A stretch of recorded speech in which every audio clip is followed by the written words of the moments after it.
Hello friends, स्वागत है आपका एक बार फिर से आपके अपने लीगल चैनल सोच पर प्रहार में। दोस्तों, आज की इस वीडियो में हम मेंटेनेंस केस पर कुछ प्रैक्टिकल बातें करेंगे और मुझे पूरी उम्मीद है मेंटेनेंस केस जिसके भी चल रहे हैं उनके लिए ये बातें उपयोगी साबित होंगी।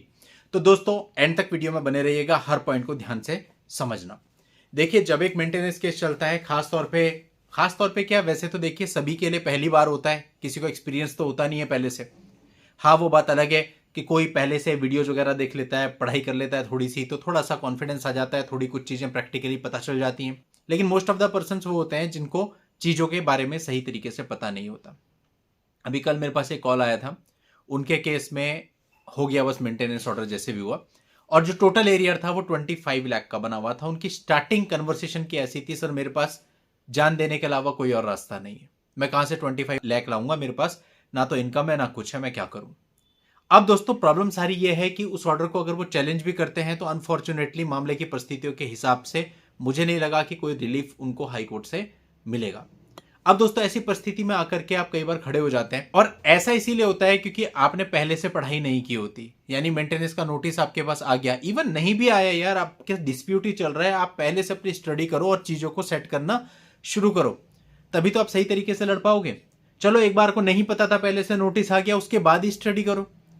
लेकिन ये कोई तरीका नहीं है कि आपके पास आ गया नोटिस, आप कोर्ट में चले गए, आपने रिप्लाई सबमिट कर दिया, आपने एफिडेविट सबमिट कर दिया, अब आपको ऑर्डर हो गया, तो अब आप कह रहे हैं अब मैं क्या करूं।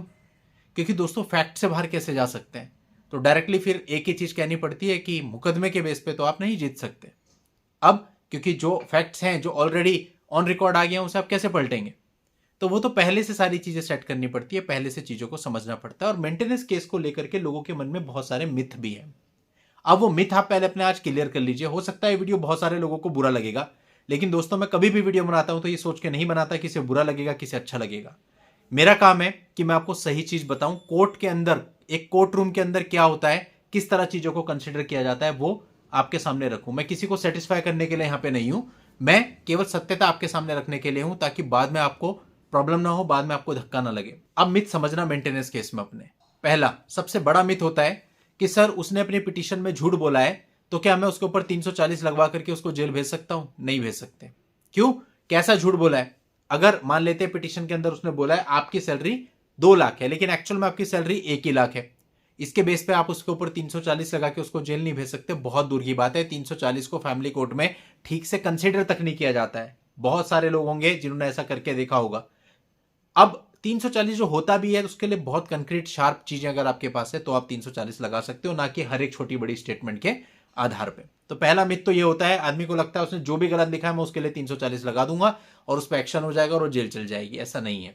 340 का अपना एक दायरा है, जिसपे मैंने अलग से भी वीडियो बनाए हुए हैं। कुछ कंक्रीट चीजों पर ही 340 लगता है, और उसको लगाने का एक पर्टिकुलर टाइम भी है कि कब आप वो चीज लगाएंगे। फॉर एग्जाम्पल, एक उदाहरण आपको बताता हूँ। लड़की कहती है मैं कुछ नहीं करती, लेकिन आपके पास उसकी सैलरी स्लिप है, ये प्रॉपर 340 को अटेक्ट करता है अगर वो एफिडेविट में ऐसा झूठ बोल के आ रही है। लेकिन छोटी मोटी चीजों के लिए कि उसने लिखा है वो आपके घर गई थी, आपने उससे मारपिटाई की, आपका कहना मैंने नहीं करी, तो ट्रायल का मैटर है, इस पर 340 वगैरह नहीं चलेगा। अब दूसरा मिथ मैं आपको बताता हूं। आप लोग सोचते हैं मेरी पत्नी बहुत क्वालिफाइड है तो उसका मेंटेनेंस नहीं लगेगा, और पूरा फोकस आप उसी चीज पे रखते हैं। ऐसा भी दोस्तों नहीं है। अगर आपकी पत्नी क्वालिफाइड है, उसके बाद भी उसका कोर्ट मेंटेनेंस कुछ ना कुछ लगाता ही है। तो ये भी एक बहुत बड़ा मिथ है। तीसरा मिथ है कि उसने जो पिटीशन अपनी फाइल करी है वो चूंकि सेपरेशन के 2 साल बाद करी है तो उसका मेंटेनेंस नहीं लगेगा। ऐसा भी दोस्तों बिल्कुल नहीं है। 125 सीआरपीसी का जो राइट होता है वो होल लाइफ होता है, कभी भी वाइफ लगा सकती है और कभी भी उसको मेंटेनेंस मिल सकता है। बस from the date of application मिलेगा, ना कि from the date of separation. अगला मिथ दोस्तों ये है कि मैं अपने माँ बाप को कुछ मेंटेनेंस देता हूं या अपने माँ बाप को कुछ खर्चा देता हूं तो उसकी वजह से मेरा मेंटेनेंस कम हो जाएगा। ऐसा भी बिल्कुल नहीं है। जो आपकी वाइफ का मेंटेनेंस कैलकुलेट होगा वो आपकी इनकम पे कैलकुलेट होगा, और वो जो एक मिनिमम परसेंटेज है उससे नीचे नहीं जाएगा। वो मिनिमम परसेंटेज लगभग अच्छी सिटीज में 20% रहता है, तो उतना मेंटेनेंस आपके ऊपर लगाया जाता है। भले भले आपकी बहन भाई या माँ बाप आपके ऊपर डिपेंडेंट हो, तब भी उस रेशियो से नीचे कोर्ट नहीं जाती। वो बात अलग है, जहां बहुत ही छोटी सिटीज है वहां पर थोड़ा सा पैमाना कम रहता है, उस रेशियो में कम हो जाता है। अगला मिथ दोस्तों यह है कि मैं अगर कोई लोन ले लेता हूं तो मेरी लायबिलिटी बढ़ जाएगी और मेरे पे मेंटेनेंस कम लगेगा। ऐसा तो बिल्कुल भी नहीं है। इस पर मैंने कई सारे जजमेंट पर भी वीडियो बनाया है, मेरा पर्सनल एक्सपीरियंस रहा है। एक मामला जिसको हमने यहाँ फैमिली कोर्ट देहरादून में भी लड़ा, उसके बाद उत्तराखंड हाई कोर्ट में भी लड़ा, उसके जजमेंट पर भी मैंने आपको वीडियो बनाया है, जहां कोर्ट ने क्लियरली मना कर दिया, लोअर कोर्ट ने भी और हाई कोर्ट ने भी, कि हम लोन को कंसिडर नहीं करेंगे। उस पर सुप्रीम कोर्ट के जजमेंट को भी कोर्ट किया। तो ये नहीं हो सकता। मतलब ऐसा नहीं है कि आपकी 50,000 रुपये सैलरी, आप कहते हैं 20,000 मेरी ईएमआई कटेगी तो आप 30,000 रुपये सैलरी मान के उस पर मेंटेनेंस कैलकुलेट करो। कोर्ट का सीधा सीधा कहना होता है आपने लोन लिया अपनी पर्सनल जरूरत के लिए लिया, अपनी कोई एसेट बनाने के लिए लिया है, उससे वाइफ का मेंटेनेंस क्यों कम किया जाए? तो इससे भी आपको कोई भी फायदा नहीं मिलता। अगला मिथ दोस्तों इस मामले में जो होता है वो ये होता है कि अगर मैं नौकरी छोड़ देता हूं तो मेरे को फायदा हो जाएगा। देखिए दोस्तों, एक चीज हमेशा ध्यान रखना, मान लेते हैं आज की डेट पे ऑर्डर हो गया, लेकिन रिकॉर्ड पे है कि आप नौकरी करते थे, तो अगर आप नौकरी छोड़ भी दोगे तो उसके बाद आपको 127 सीआरपीसी की पिटीशन डालनी पड़ेगी कि भैया मैंने नौकरी छोड़ दिया, परिस्थितियां चेंज है, मेंटेनेंस चेंज किया जाए, लेकिन जो एरियर होगा वो एज इट इज आपको फिर भी देना पड़ेगा।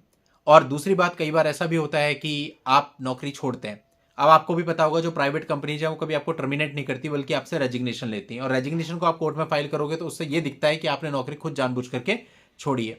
तो ऐसे में भी आपको मैक्सिमम टाइम देखा जाता है कोई रिलीफ नहीं मिलता है। गुजरात जामनगर का मामला मेरे पास ऐसा आया था, उसमें सेम ऐसी ही कंडीशन थी। तो दोस्तों ये जो वीडियोज आपके लिए लाए जाते हैं ना, ये 1, 2, 10 या 100 केस के बेस पे नहीं, हजारों लाखों केसेस के एक्सपीरियंस के आधार पर आपको बताया जाता है कि मामलों में क्या होता है। और किसी एक स्टेट के नहीं, हर स्टेट के लगभग हर सिटी में चलने वाले मामलों के आधार पर आपको बताया जाता है। इसलिए बेहतर है कि आप इस चीज को एडमिट करें कि जो प्रैक्टिकली कोर्ट रूम के अंदर होता है उसको अपने दिमाग में, अपने जहन में बिठाएं, और जो भी आप स्टेप लेते हो, जो भी आप रणनीति बनाते हो लड़ने के लिए, वो रणनीति उसी के अनुसार बनाएं। देखिए दोस्तों, अलग अलग तरह के लोग होते हैं। इवन ऐसे ऐसे लोग मैंने देखे जो हर एक डेट से पहले अपनी रणनीति बनाते हैं और फिर उस रणनीति को जाके पर्टिकुलर डेट पे फॉलो करके आते हैं, फिर उसका रिजल्ट मेरे को व्हाट्सएप पे मैसेज करके बताते हैं, सर आज ये हुआ, अगली डेट इतनी तारीख को, उस पर किस रणनीति के हिसाब से चलना है। इतने हद तक भी लोग अपने मामले को लेकर के सिंसियर होते हैं। दिक्कत वहां आती है जहां आप अपने मामले को लेकर सिंसियर नहीं हो, क्या चल रहा है क्या नहीं चल रहा आपको कुछ नहीं पता, सर इसने ये बताया था, वो ये कह रहा है, मेरे मामले में ये हुआ, लेकिन आज तक अपनी फाइल कभी खुद नहीं देखी। तो दोस्तों ऐसे मामलों में ही होता है जहां आप फंसते हो, जहां आपको नुकसान उठाना पड़ता है, क्योंकि आप ब्लाइंडली लोगों की बातों पर विश्वास कर रहे हो, आपको कुछ भी ट्रांसपेरेंसी नहीं है, और ऐसे में आप फंस जाते हो। दोस्तों एक हद तक आपको सेकंड ओपिनियन, थर्ड ओपिनियन बचा सकती है, लेकिन जहां पे आप पूरा ही बर्बाद करके बैठ जाएंगे वहां पे फिर आपको नहीं बचाया जा सकता है। तो इसलिए दोस्तों इन चीजों का ध्यान रखें, ख्याल रखें कि देखो, मैंने पहले भी किसी वीडियो में बताया था कई साल पहले कि कपड़ा होता है ना, वो कपड़ा अगर कहीं से फट जाता है आप उसको सुई धागा लेकर के सील सकते हैं, लेकिन अगर एक कपड़े को आप इतना ज्यादा फाड़ दो कि उसकी तार तार अलग कर दो, क्या उसके बाद वो कपड़ा सिलेगा? नहीं सिल सकता ना। तो वही काम आप लोग कर लेते हो, कई बार अपने केस को इतना बिगाड़ लेते हो कि उसके बाद चाहे आप उसमें किसी को भी इन्वॉल्व कर दो, कोई सॉल्यूशन नहीं मिलता। एक हद तक सॉल्यूशन हो सकता है, जहां तक एक पॉसिबिलिटी होती है, लेकिन दोस्तों बिल्कुल उस मुहाने पे पहुंच करके अगर आप एडवाइस मांगोगे तो उसमें कोई भी आपकी हेल्प नहीं कर सकता। इस दुनिया में कोई ऐसा नहीं है, हर एक की अपनी लिमिट है। वकील साहब की अपनी लिमिट है, जज साहब की अपनी लिमिट है। अब आपका मामला हाई कोर्ट से रिजेक्ट हो चुका है, सुप्रीम कोर्ट में जाना है, और जो नीचे के फैक्ट्स हैं लोअर कोर्ट के और हाई कोर्ट के वो ऐसे हैं कि पता है कि सुप्रीम कोर्ट से रिलीफ मिलेगा नहीं। आप बताओ कोई क्या कर लेगा इसमें? कुछ भी नहीं कर पाएगा, क्योंकि अगर सुप्रीम कोर्ट में जाओगे भी वहां से भी वही ऑर्डर रहेगा, नेगेटिव रहेगा आपके खिलाफ, तो क्या हो जाएगा? फंस गए ना।